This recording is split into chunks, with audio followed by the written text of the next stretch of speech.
예수님은 예루살렘을 향하여 가고 계셨습니다. 그것은 단순히 어떤 특정 지역을 목표로 한다는 의미라기보다도 이제 이 구원 사역을 마무리하시려고 한다.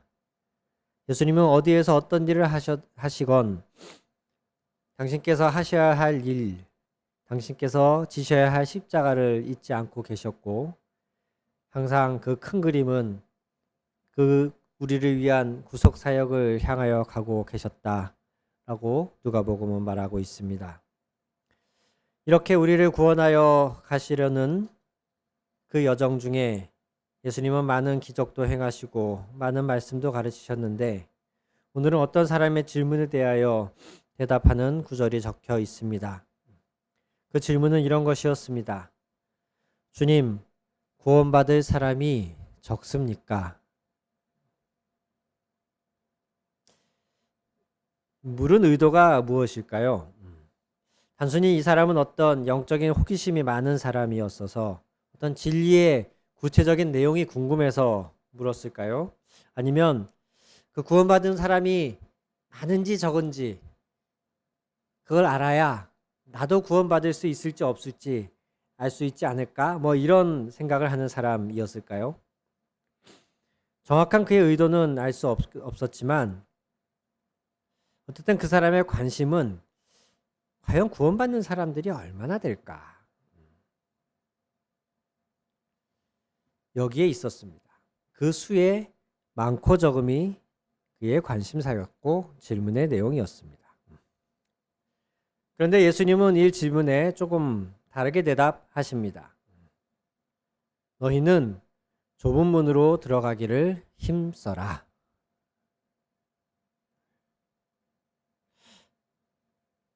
예수님은 종종 이런 식이셨어요.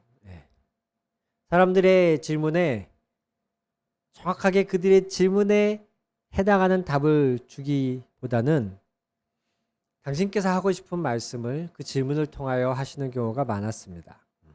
어떻게 보면 질문이 잘못되었기 때문이다. 또는 질문이 수준에 미치지 못하였기 때문이다. 라고도 볼 수 있습니다. 여러분, 좋은 답은요, 좋은 질문이 있어야 가능해요. 질문이 핵심을 찔러야 대답도 그 핵심에 해당하는 대답을 할 수가 있거든요. 예를 들면 사마리아 여인이 예수님께 물었죠. 이 산에서 예배하는 게 옳습니까? 예루살렘에서 예배하는 게 옳습니까? 핵심이 장소에 있었어요. 그 여인의 질문은. 그런데 그 여인은 뭘 몰랐기 때문에 그렇게 질문한 거죠. 질문이 적절치가 않았어요. 핵심은 어느 장소냐가 아니었다는 거예요. 예수님이 대답하시죠. 이 산에서도 말고 예루살렘에서도 말고 너희가 아버지께 예배할 때가 온다. 예배는 아버지께 어떤 대상과 어떤 관계를 맺고 하느냐가 중요한 것이지 특정 장소가 중요한 것이 아니다.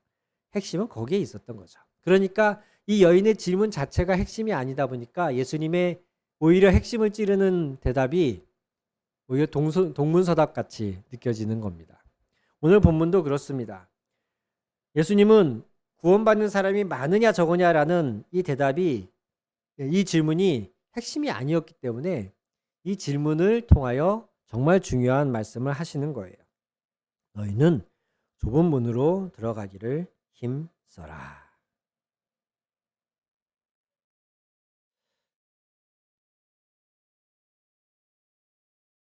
이 질문을 한 사람의 핵심은 구원받는 사람의 수에 많고 적음에 있었지만 예수님이 이제 24절부터 27절 사이에 하신 그 말씀 안의 핵심은 장차 구원받을 사람이 지금 여기에서 어떻게 해야 하는가 라는 주제를 담고 있습니다. 예수님께는 그게 더 중요했어요. 얼마나 많은 사람이 구원을 받느냐 라는 게 중요한 게 아니고 너희가 구원받을 사람들이라면 너희가 구원받기 원한다면 지금 여기에서 해야 할 일이 있다 라고 말씀하시는 거예요. 오늘 본문을 통해 그것을 좀 알아가고자 합니다. 그리하여 오늘 우리의 삶에도 그 뜻이 이루어지기를 바랍니다. 첫 번째로는요. 좁은 문으로 들어가라입니다. 좁은 문에 들어간다는 것은 어떤 뜻일까요? 결론부터 말씀드리면 회개하라입니다. 단순히 오늘의 본문만 잘 묵상해도 알 수 있지만 12장부터 쭉 반복해서 강조되어 오는 주제가 바로 이 회개입니다. 두 번째로 예수님의 대답 안에 담겨 있는 중요한 의미는 좁은 문으로 들어가라, 회개하라. 그런데 그것을 바로 지금 해라. 이것입니다. 이 두 가지 주제, 회개하라, 더 늦기 전에 바로 지금 해라. 이 주제는 12장부터 계속해서 지금 이어지고 있어요. 예를 들면 회개에 대한 주제만 본다면 13장 1절에서 5절 사이에 어떤 사람이 예수님께 당시에 있었던 큰 사건 사고에 대해서 예수님께 이야기합니다. 헤롯이 갈릴리에 사는 사람들, 죄 없는 사람들을 죽여서 피 흘린 것, 실로암 망대가 무너지는 바람에 예전에 우리 성수대교 무너지듯이 거기에 깔려서 사망한 사람들이 있었다는 것, 이 얘기를 예수님께 했을 때 예수님의 반응은 이렇습니다. 그러한 불의의 사고로, 예기치 못한 사고로 죽은 사람들이 너희보다들보다 특별히 더 죄가 많아서 하나님의 천벌을 받았다고 너희들 오해하지 말아라. 너희도 똑같다. 너희도 회개하지 않으면 그렇게 망할 것이다 라고 말씀하세요.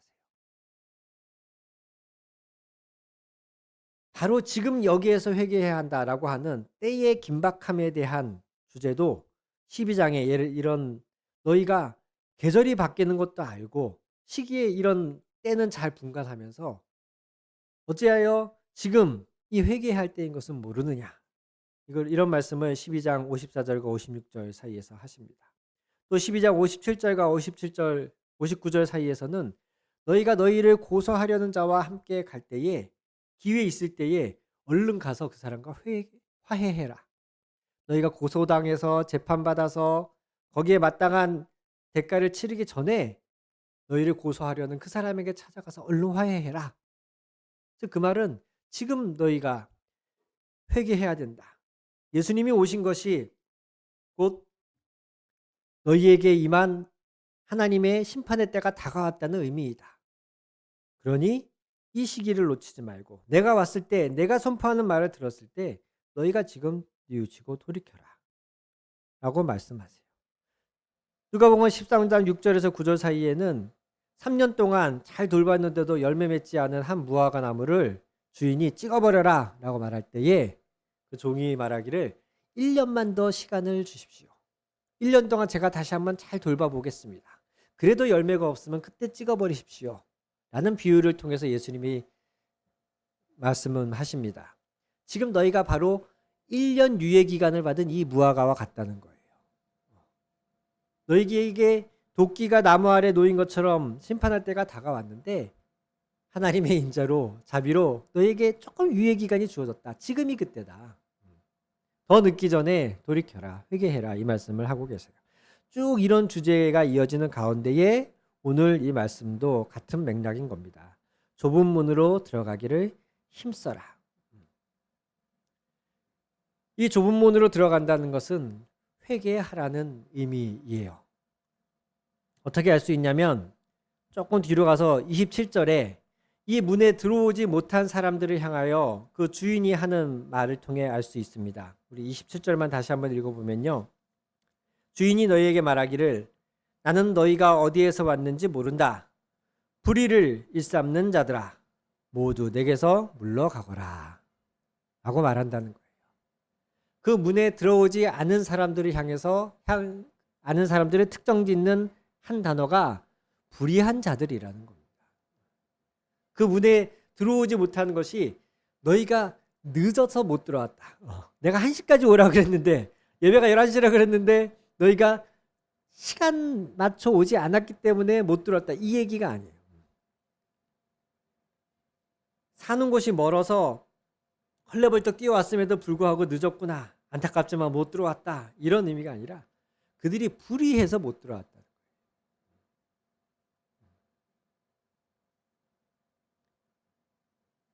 그들이 문이 닫히기 전에 했어야 될 일은 그 부리를 벗어버리는 것이었어요.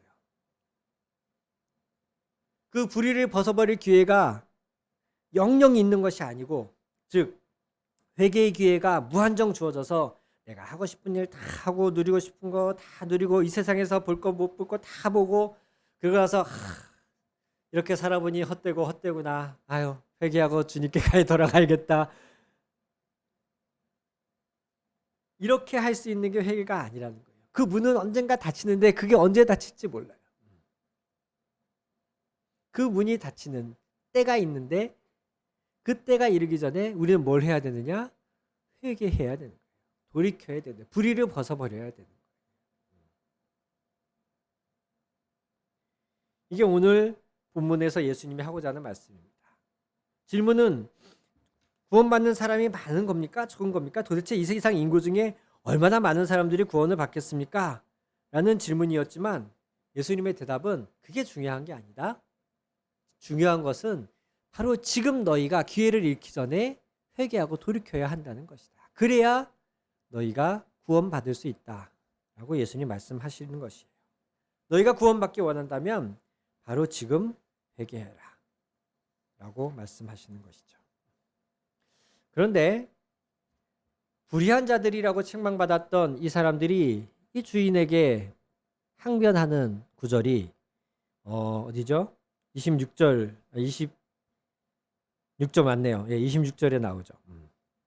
그때 너희가 말하기를 우리는 주인님 앞에서 먹고 마셨으며 주인님은 우리를 길거리에서 가르치셨습니다. 라고 한다는 거예요.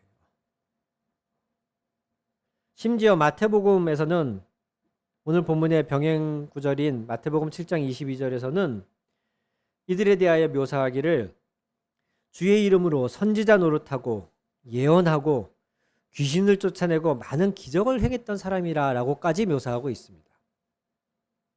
그런데 이런 사람들이 지금 뭐 하지 않아서? 회개하지 않아서 그 문에 들어가지 못하고 심지어 주님으로부터 불의한 자들, 악한 자들이라고 책망을 듣는다는 겁니다. 여러분, 여기에 이것이 무엇을 시사해 주고 있습니까?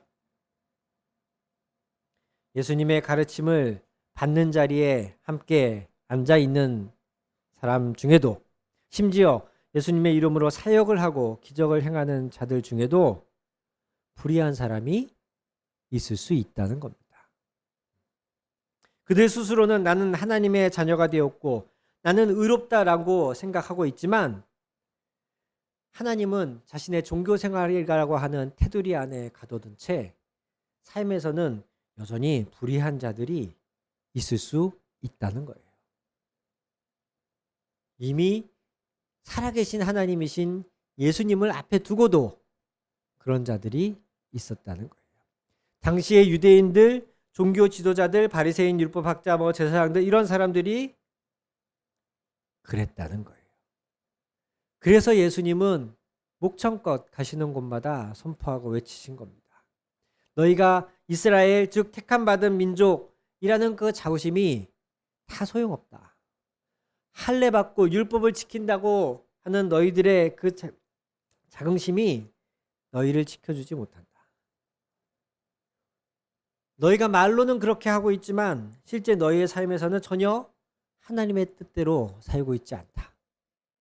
그러니 회개하고 돌이켜라. 자칭 하나님의 자녀라고 하는 의인이라고 하는 너희들이여 회개하고 돌이켜라.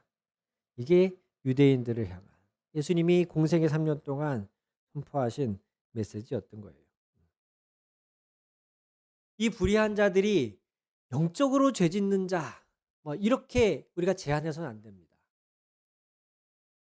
기도하지 않는 죄나 전도하지 않는 거, 교회에서 봉사하고 하지 않거나 목사님께 순종하지 않는 이런 종교적인 맥락에서의 영적인 맥락에서의 죄를 말하는 게 아니에요. 이들의 불의하다라고 책망하신 부분은 실제 우리가 상식적인 생각에서 생각하는 그런 불의입니다. 예수님이 당시에 종교 지도자들을 향해서 바리새인의 율법 학자들을 향해서 어떤 책망들을 하셨습니까? 돈을 좋아하는 바리새파 사람들. 누가복음 14장 14절에 그렇게 말하고 있어요. 돈을 좋아하는 바리새파 사람. 또 누가복음 11장에 보니까 그들은 접시의 겉은 깨끗하게 하지만 그 속에는 탐욕과 악독이 가득하다고 말하고 있습니다. 그러니 돈을 좋아했겠죠. 종교 생활로는 온갖 채소와 11조는 잘 바치면서도 정의와 하나님께 대한 사랑은 소홀히 한다라고 말씀하고 있습니다. 그러면서도 남들 앞에서 회당에서는 높은 자리에 앉기를 원하는 교만한 자들이다 라고도 책망하고 계시고요. 율법 교사들을 향하여서는 뭐라고 말씀하십니까? 너희 스스로 지기 어려운 짐을 사람들에게 지우면서 너희 스스로는 손가락 하나로도 그 짐에 대려고 하지 않는다. 입으로만 새치 혀로만 하나님의 뜻을 말하고 그들의 삶 속에서는 전혀 그 하나님의 뜻이 이루어지고 있지 않다. 지식의 열쇠를 가로채서 너희 자신도 들어가지 않고 또 들어가려고 하는 사람들도 막았다. 자기들이 하나님의 율법을 잘 안다고 잘 가르친다고 말하고 있지만 실제로 그들의 가르침 속에는 많은 왜곡이, 많은 변형이 있었고 오히려 그것들을 통하여서 사람들을 잘못 인도하였을 뿐 아니라 자기 자신도 하나님의 뜻이 무엇인지 모르고 그것을 행하지 않고 있었다라고 말씀하고 있습니다. 심지어 누가복음 20장 47절에서는 과부들의 가산을 삼키는 자이다. 가난한 자들, 연약한 자들을 등쳐먹는 자들이다 라고 예수님은 비난하셨습니다. 이런 사람들이 누구라고요? 율법을 가르치고 제사를 집례하고 사람들에게 하나의 뜻을 가르치는 사람들이었다는 겁니다. 예수님이 보실 때는 그 당시에 세리나 죄인, 창녀 같은 이미 죄인이라고 정죄받는 사람들이나 자기 스스로 의인이고 지도자라고 생각하는 사람들이나 다 똑같이 죄인이었습니다. 그들이 형식적으로는 전통적으로는 하나님의 택함받은 이스라엘이고 할례받고 하나님이 주신 율법이라고 하는 특별한 은혜를 가지고 있는 자들이었음에도 불구하고 그들은 죄인들이었던 겁니다. 그래서 예수님은 말씀하시길 하늘에서는 나는 의인을 구하러 온 것이 아니라 죄인을 구하러 왔다 라고 말씀하고 있는 것이고요. 그러니 스스로 의인이라고 생각하는 사람들은 그 예수님의 부름에 응할 수가 없었고 죄인이라고 생각하는 사람들만이 예수님께 나아갈 수 있었던 겁니다. 지금 누가복음 13장 오늘 읽은 본문에 이 말을 듣고 있는 모든 사람들이 여기에 해당하는 겁니다. 그들 스스로 죄인이라고 생각하건 의인이라고 생각하건 예수님 볼 땐 똑같은 죄인이었고 지금 너희가 구원을 원한다면 좁은 문, 회개라고 하는 좁은 문에 들어가야 한다. 언제? 바로 지금 내가 너희에게 선포하는 여기에서 내 말을 듣는 바로 지금이 회개할 때이다. 그 수가 많은지 적은지 몇 명이나 들어갈지 거기에 내가 포함될지 이런 거에 궁금해할 때가 아니다. 너희가 하나님의 백성이라고 하는 그런 혈통에 근거한 자부심이 너희를 구원해 주지 못한다. 속은 탐욕과 온갖 악독이 가득하면서 회칠한 무덤과 같이 속은 시체가 썩어가고 있으면서 겉에만 뽀얗게 포장하고 있어봤자 사람들로부터 칭찬받고 높은 자리에 앉는 지위에 있어봤자 그것이 너희를 구원해 주지 못한다. 회개하고 돌이켜라. 즉 좁은 문으로 들어가기를 힘써라 라고 예수님 말씀하고 계신 거예요. 이 말씀이 오늘 우리에게 시사하는 바가 무엇입니까? 우리는 이 말씀을 통해 어떻게 이 말씀 앞에 서야 하고 반응해야 하겠습니까? 사랑하는 여러분, 오늘날 우리 교인들이 이와 비슷하다고 생각되지 않으십니까? 한번 예수님을 믿으면, 한번 우리가 구원받으면 구원은 변하지 않습니다. 근데 우리가 이렇게 말하면서 나 스스로는 교인이다, 구원받았다, 하나님의 자녀이다 라는 그런 인식 속에 교회에 나와서 예배 참석하고 설교 듣고 뭐 기도회도 참석하고 뭐 종종 감동이 오면 어떤 뭐 큰 액수의 헌금도 하고 이렇게 종교 생활은 신앙 생활은 하지만 그런 우리에게 동시에 예수님이 책망하실 그런 불의함이 공존하고 있지는 않은지 돌아보아야 하겠습니다. 나는 과거의 바리새인이나 율법학자들과는 다르다 라고만 생각할 것이 아니라 예수님이 그 당시에 선포하셨던 대상이 되었던 유대인들, 종교 지도자들, 그들이 오늘날 우리 그리스도인이라고 스스로 말하는 사람들에 해당하지 않는가 우리는 고민해야 한다는 것이에요. 작년에 개교 이래 처음으로 무려 120년 가까이 되는 역사를 가진 한 사립대학이 교육부 감사를 받았습니다.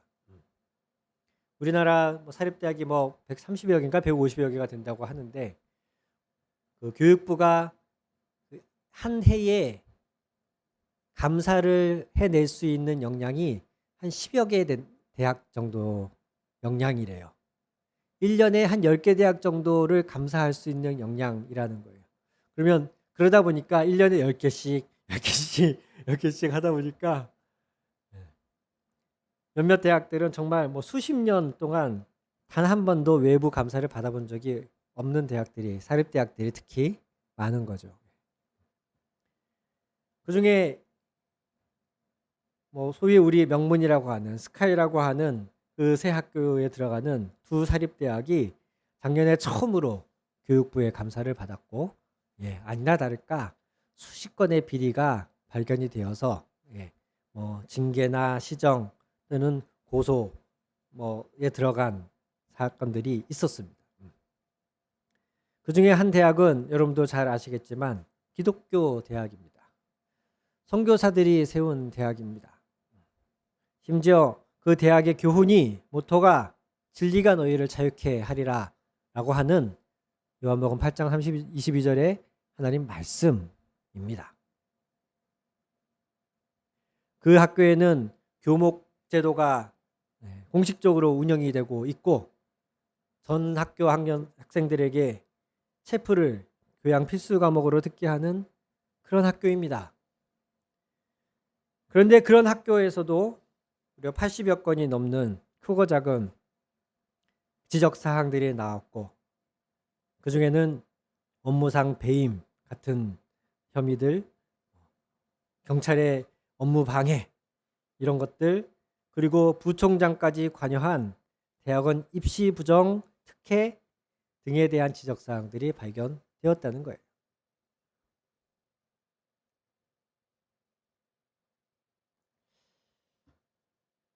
이뿐만이 아니죠. 지금 몇몇 일부 교회에서 보여주고 있는 이 코로나19 방역 지침에 대한 저항들, 방역 조치를 종교 탄압이라고 몰아가는 그러한 모습들. 이것은 어떠한 우리 신앙을 지키고자 하는 숭고한 모습이라기보다는 집단 이기주의로밖에는 보이지 않습니다.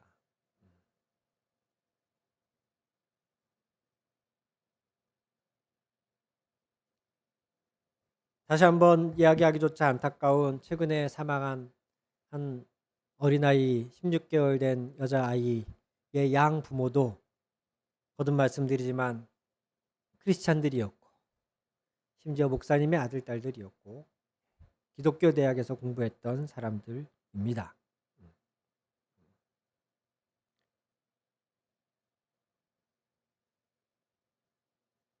드러나지만 않았을 뿐이지 얼마나 더 많은 일들이 있겠습니까?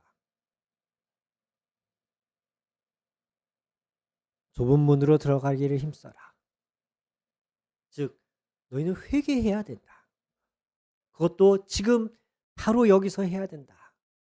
라고 하는 이 예수님의 메시지를 들어야 할 사람들이 과거 선민의식에 사로잡혀 있었지만 삶에서는 불의와 악에 행했던 과거의 이스라엘 사람들만이 아니라는 것이죠.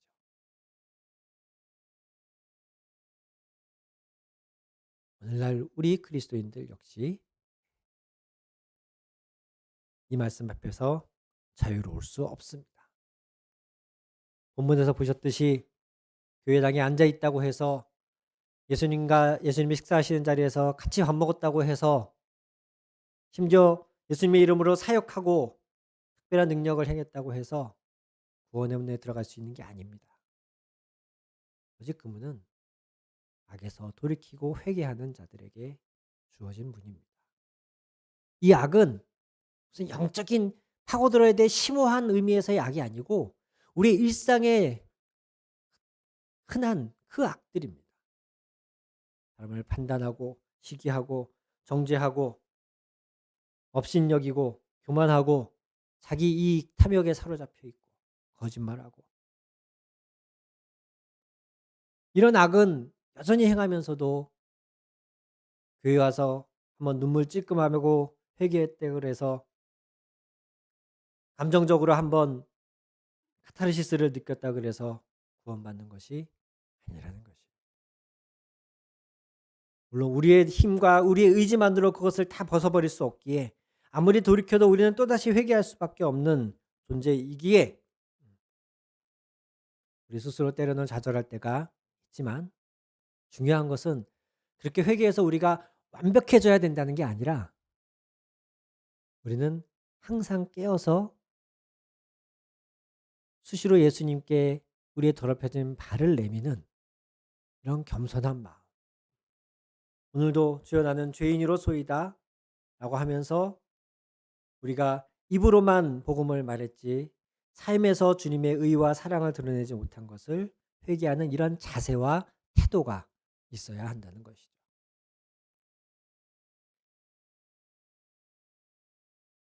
그리스도인들이 선해야 한다, 착해야 한다 라는 말은 진부하고 고루하게 들리시겠지만 또 심지어는 착한 그리스도인 컴플렉스 이런 말이 생길 만큼 그리스도인들이 이 말 때문에 그 컴플렉스에 걸릴 만큼 이 말이 그리스도인들을 힘들게 한다 이런 이야기도 있지만 그럼에도 불구하고 그리스도인은 착해야 됩니다. 그리스도인은 선해야 됩니다. 그리스도인 컴플렉스가 되지 않으려면 그냥 우리가 실제로 착하면 됩니다. 안 착한데 착하려고 하니까 그게 컴플렉스가 되는 거잖아요. 그냥 우리가 실제로 착한 사람이 되면 그래서 문제가 안 될 거 아니겠어요? 근데 그게 어떻게 가능하겠어요? 자꾸 우리 안에 성령의 도우심을 받고 기도하고 말씀을 통하여서 주님이 우리를 변화시키시도록 우리를 내어드려야 하는 거죠. 우리의 평생에 걸쳐서. 기도는 목적이 아닙니다. 기도는 우리 안에 주님의 뜻을 채우고 주님이 우리와 동행하시도록 하고자 하는 과정인 거죠. 그 방편이에요. 그러면 우리 안에 주님의 뜻이 이루어지고 주님과 동행하면 그 사람의 삶이 어떻게 되느냐? 착하고 선하게 사랑, 희락, 화평, 인내, 자비, 온유, 절제 이런 열매를 맺는 사람이 되는 거예요.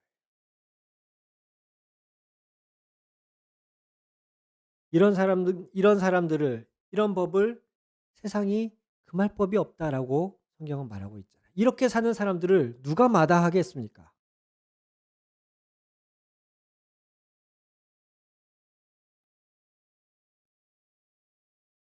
베드로전서 2장 12절에서도 예수님의 말씀을 빌어서 이렇게 말합니다. 여러분은 이방 사람 가운데서 행실을 바르게 하십시오. 그렇게 해야 그들은 여러분더러 악을 행하는 자라고 욕하다가도 그렇죠? 지금 우리가 이렇게 욕먹고 있잖아요. 그러다가도 여러분의 바른 행위를 보고 하나님께서 찾아오시는 날에 하나님께 영광을 돌릴 것입니다. 이제라도 우리 크리스찬들이 조금 더 착하게 살아야겠습니다.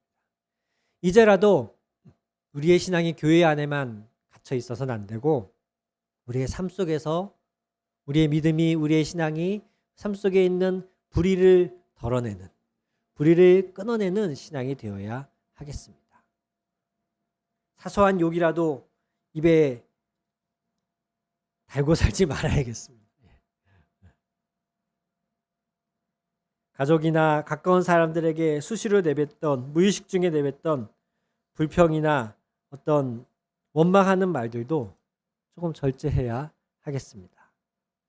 내가 맡은 일 아니면 무관심하던 내 일터에서의 태도도 조금 달라졌으면 좋겠습니다. 사랑하는 성도 여러분, 바로 지금 이런 돌이킴이 필요합니다. 바로 지금 그런 불의에서 떠나는 사람이 진정한 믿음을 가진 사람이고 구원받는 사람인 것입니다. 오늘 우리가 이렇게 돌이킬 때에 지금 한국교회가 사회를 향해서 낯을 들지 못하고 있는데, 우리가 이렇게 돌이킬 때에 인내하며 우리가 다시 선하게 착하게 이 세상에 한 걸음 한 걸음 나아갈 때에 그들이 우리를 통하여 주님께 영광 돌리는 날이 돌아올 줄로 믿습니다. 이렇게 돌이키고 회개하고 주님의 뜻을 삶에 담아내려고 다시금 애써 기도하는 자들에게 주님도 함께 하시고 이리때 가운데에서도 승리하는 어린 양이 되게 하여 주시고, 우리의 가장 어리석은 지혜를 통해서라도 세상의 가장 교묘하고 악한 자들을 이기게 하여 주실 줄 믿습니다. 우리 함께 기도하시겠습니다.